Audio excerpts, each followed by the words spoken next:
Olá, pessoal do sétimo ano, estamos aqui para dar continuidade ao nosso capítulo. A gente está no capítulo 11, as paisagens vegetais brasileiras.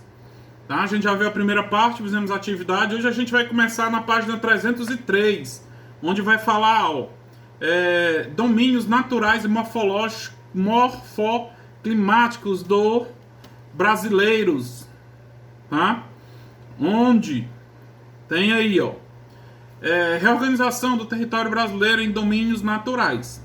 Domínios naturais ou morfoclimáticos são porções do espaço natural que apresentam características que se tornam diferentes e singulares. O que quer dizer, cada domínio desse vai mostrar a característica daquela região. Como a gente já viu os biomas como por exemplo, quando a gente fala na Caatinga, lembra a nossa vegetação do Nordeste. A lá do sul, os Pampas, é diferente, né? A da Amazônia é diferente da nossa. Então todas são diferentes. Do Pantanal é diferente, a da Mata Atlântica é diferente. Então o Cerrado é diferente. Então esses domínios naturais ou morfoclimáticos também são diferentes. Como por exemplo, cada um, como vocês já sabem que a vegetação depende do clima. Tem a sua vegetação baseada no clima, por isso que tem fotoclimáticos. Tá? Aí vamos ver na página 200 ou 304, tem os domínios que existem. Professor, mas tem mais domínios do que biomas. Mas entendam, tem biomas que tem apresentam dois tipos. Vamos ver quais são esses domínios. Primeiro, o domínio amazônico, que é a maior parte do Brasil. Se você olhar o domínio amazônico, ele pega quase todo a região norte do país, tá? Professor, ainda não entendi o que é domínio. Domínio, pessoal, é as características daquele local, que vai falar tanto vegetação como clima, tá? Mas principalmente a vegetação, que recebe influência do clima. Aí tem o domínio do Cerrado, que fica na região central do Brasil. O domínio da Caatinga, que é exclusivamente da nossa região. Se vocês pegarem o Ceará, todo tem Caatinga. Né, a Caatinga. Aí tem a região, o domínio dos mares de Morros, que vai ficar no litoral, que também é onde tinha a Mata Atlântica. Tá? O domínio das araucárias, que são as matas de araucária, que a gente viu na aula passada, que é a vegetação. E o domínio das pradarias. As pradarias é onde tem um clima um pouco mais frio. Tá? Que também poderia apresentar no bioma o bioma dos Pampas. Tá? E por fim, uma faixa de transição. Professor, não sei o que é faixa de transição. Pessoal, a faixa de transição é uma área que recebe dois tipos de vegetação. Por exemplo, a transição entre o norte e o nordeste. Aquela área de transição, a vegetação nem vai ser toda da Caatinga e nem vai ser toda da Amazônia. É uma transição. Tá? Uma coisa que liga um local a outro, tá? Então esses são os domínios existentes. Professor, eu queria me aprofundar mais um pouco. Aí tem aí nas páginas seguintes, tem todos os domínios. Aí vocês vão ver vocês vão ler e vão ver cada domínio desse, tá? Que eu expliquei. Agora a gente vai ver, a proteção ambiental. Muitas vezes a gente já ouviu falar em proteção ambiental, né? Unidade de conservação, né? Entre outras coisas que existem no nosso ou no nosso país para preservar o meio ambiente, para preservar os biomas da Caatinga. Por exemplo, o bioma da Caatinga, o bioma do Pantanal. E isso tem as unidades de conservação e preservação do Brasil. Tá? Eu estou aqui na página 313 agora, quem quiser me acompanhar. Atualmente temos 12 categorias de unidade de conservação no Brasil, compondo o Sistema Nacional de Unidade de Conservação, divididos, aí vem, ó, em unidades de proteção integral e unidades de proteção de uso sustentável. Quando fala, vamos ver logo integral. Pessoal, quando fala proteção integral, não pode mexer, que é totalmente protegido. Integral. Tá? Como você vai ver assim, ó, tô estudando na escola de tempo integral, estuda de 7 até as 5 da tarde, porque é o tempo todo. Aí quando tem as unidades de preservação de uso sustentável, aí essa pode tirar e repor. Tá? Só lembrando que a gente do ano passado, no sexto ano, sobre a sustentabilidade, que é tirar do meio ambiente sem acabar com ele. Né? Então tem essas conservações. Tá? Os termos de definições de utilização para classificar e diferenciar as unidades de conservação estão de acordo com a Lei 9.985, de 18 de julho de 2000. Agora vamos ver aqui quais são essas unidades de conservação que o Brasil tem. Eu vou falar, tenho certeza que você já deve ter ouvido falar. Primeiro, unidade de conservação. O que seria isso? Espaço territorial e seus recursos ambientais, incluindo as águas jurisdicionais com características naturais relevantes,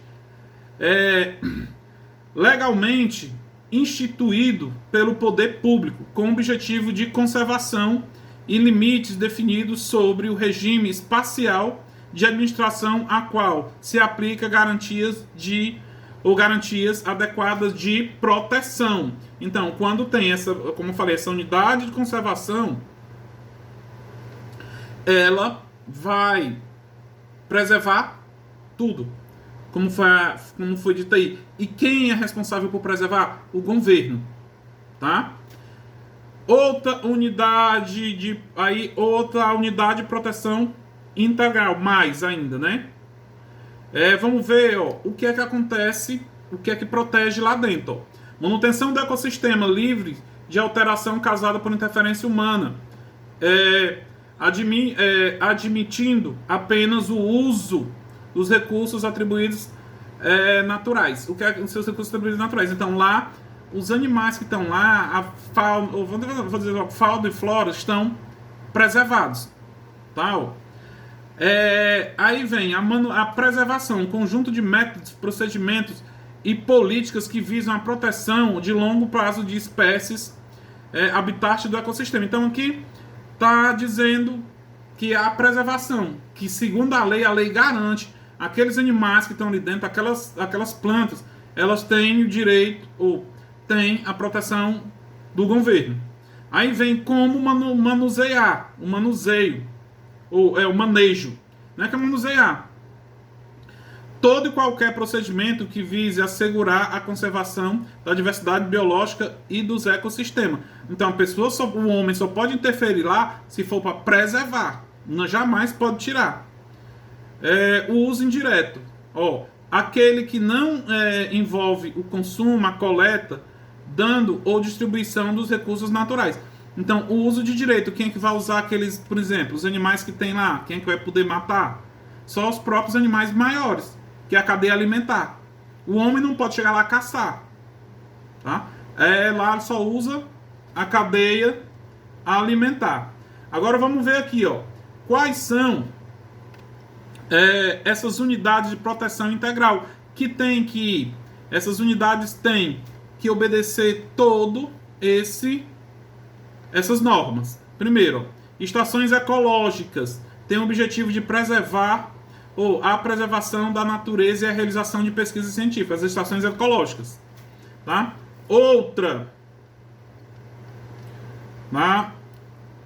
As reservas biológicas, que tem como objetivo a preservação integral da biota e dos demais atributos naturais existentes nos seus limites. A reserva biológica mantém todos os seres biológicos, todos os seres vivos que tem naquele local. Professor, me diga uma coisa, e tem local que não tem seres vivos? Claro, como por exemplo, as dunas, tem a preservação de dunas, mas elas não são seres vivos, não são seres biológicos. Areia, né? Vamos ver outra. Os parques nacionais. Tá, ó, tem como objetivo básico a preservação do ecossistema natural de grande relevância ecológica. Então, os parques naturais que você já deve ter visto, como o parques naturais não, parques nacionais. Não é que é a mesma coisa de natural, tá? Aí tem o monumento natural, tem como objetivo básico preservar sítios naturais raros, singulares ou de grande beleza cênica. O que é que acontece? Esses monumentos naturais, como por exemplo os cânions do Rio São Francisco, né? Digamos, se a gente fosse pegar Itaitinga e a Serra, é um monumento natural. Por que é natural? Porque não foi feito pelo homem, foi feito pela natureza, tá? Outro refúgio da vida silvestre tem como objetivo proteger ambientes naturais onde se assegura as condições para a existência ou reprodução de espécies, comunidades da flora local e da fauna resistente ou migratório. Quer dizer, aqueles locais onde os pássaros vão se reproduzir, onde as plantas nascem. Eu vou dizer uma coisa para vocês. Aqui onde eu moro, meu pai alimenta vários suínos. Por quê? Porque o habitat natural deles está sendo destruído para construir casas, prédios, apartamentos. Então, acho que eu vou até filmar quando eles vierem amanhã de manhã. Vou filmar para mostrar para vocês na próxima aula vários suínos. Até eu fiz um vídeo postando no meu story um tempo desse. Essa semana eu fui sair aqui para a casa do meu cunhado, deixei a porta aberta do carro para poder botar o som dentro e botar a bolsa. Quando eu fui ver, tinha 4 suínos dentro do carro. O adesivo lá de político que tem no meu carro, alguém estava arrancando, eu não sabia quem era. Eu fui brechar, era eles que sobem no carro e arrancam. Mas por que eles estão vindo para cá? Porque o habitat natural deles está sendo destruído aqui em Fortaleza, aqui na Messejana. E eles não têm para onde ir, então eles vêm, invadem as casas para comer. E esses refúgios de vida silvestre são esses locais onde esses sonhos teriam que estar, né? Ser protegidos locais para eles reproduzirem, viverem, e até mesmo os pássaros, pássaros que passam e voltam. Aí, como eu falei para vocês, para a gente encerrar, as estações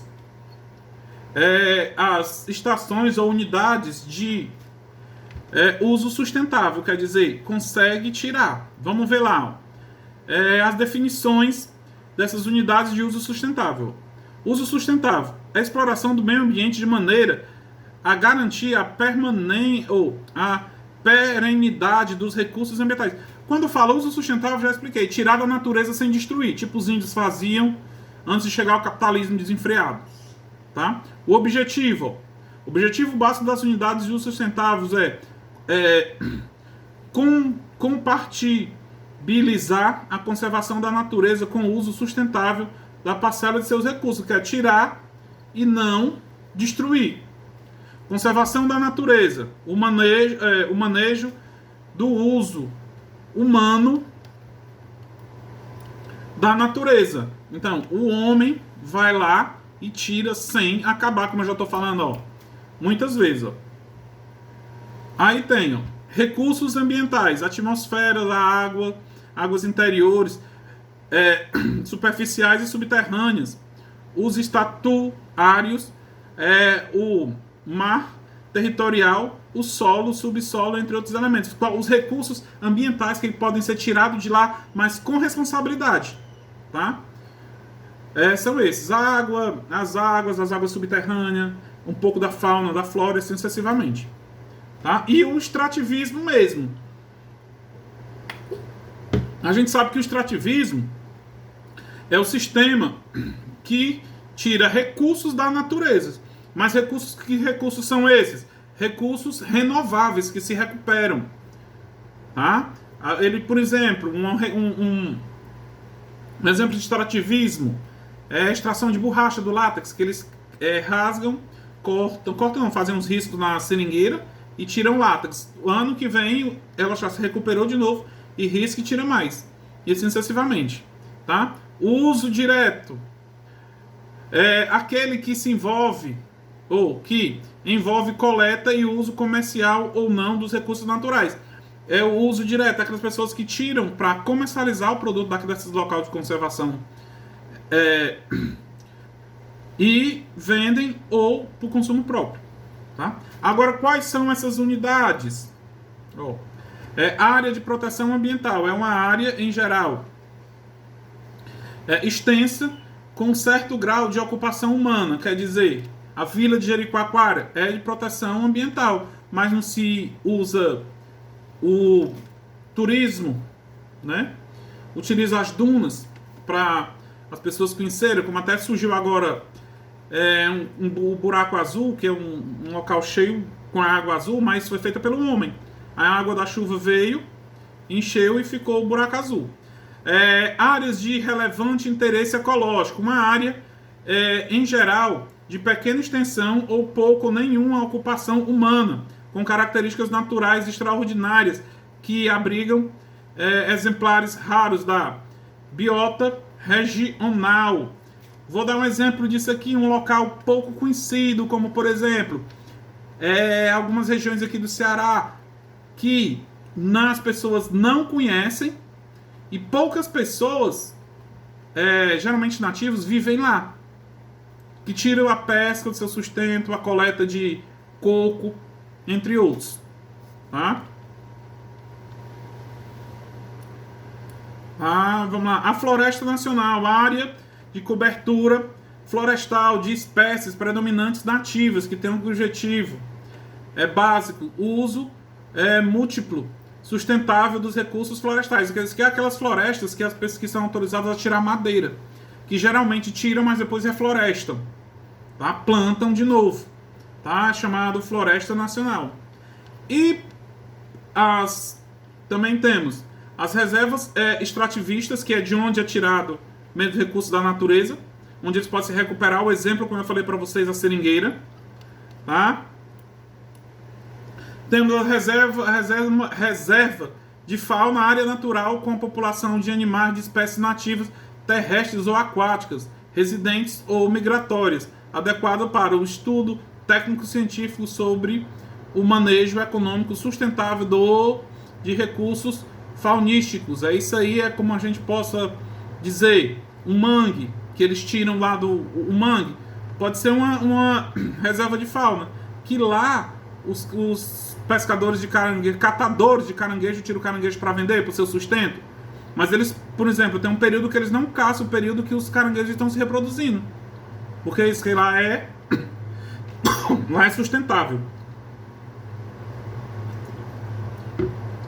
Reserva de desenvolvimento sustentável. Área natural que abrange a populações tradicionais, cuja existência baseia-se no sistema sustentável de exploração dos recursos naturais.